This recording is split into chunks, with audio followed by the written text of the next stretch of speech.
Apakah kalian tahu apa itu Monas? Monumen Nasional atau biasa disingkat dengan Monas merupakan sebuah monumen yang dibangun oleh Presiden Soekarno untuk mengenang jasa pahlawan yang telah gugur. Monas mempunyai tinggi 132 meter dan berada di Lapangan Merdeka, Jakarta Pusat.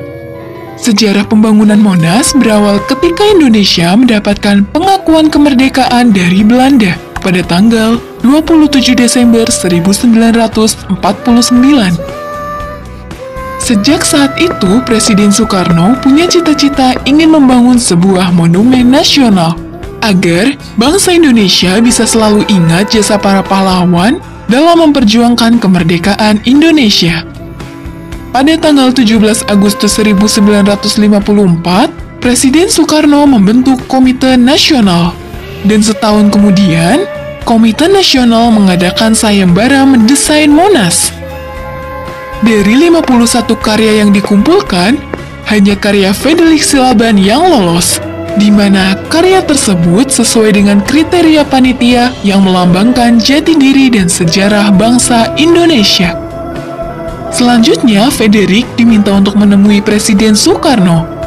Desain Monas yang sudah dirancang ternyata kurang cocok bagi Presiden Soekarno. Lalu, Presiden Soekarno menawarkan desain lain kepada Frederick.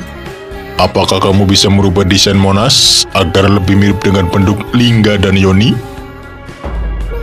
Bisa, Pak. Akhirnya, Frederick Silaban merubah desain Monas yang sebelumnya agar terlihat seperti Lingga dan Yoni.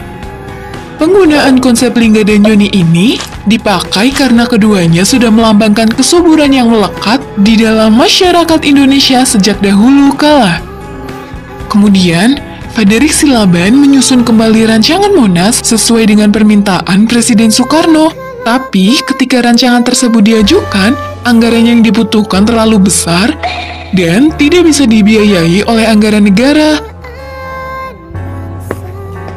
Pak Frederick, ini biayanya besar sekali. Bagaimana jika ukuran Monas diperkecil? Saya usulkan lebih baik menunda pembangunannya sampai dana tersedia, Pak.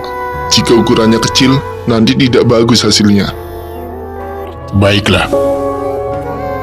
Akhirnya, setelah menunggu lebih dari 1 tahun, pada tanggal 17 Agustus 1961, Monas resmi dibangun di atas lahan seluas 80 hektar dengan diarsiteki oleh Frederick Silaban dan Raden Mas Soedarsono.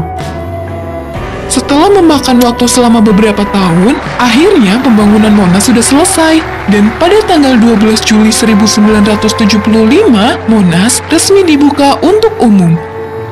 Sejak saat itu, para pengunjung bisa masuk ke Monas sambil menikmati pemandangan kota Jakarta dari atas. Selain itu, para pengunjung juga dapat mengunjungi ruang museum sejarah yang berada di bawah tanah. Di sana terdapat berbagai diorama yang menampilkan sejarah perkembangan bangsa Indonesia dari tahun ke tahun.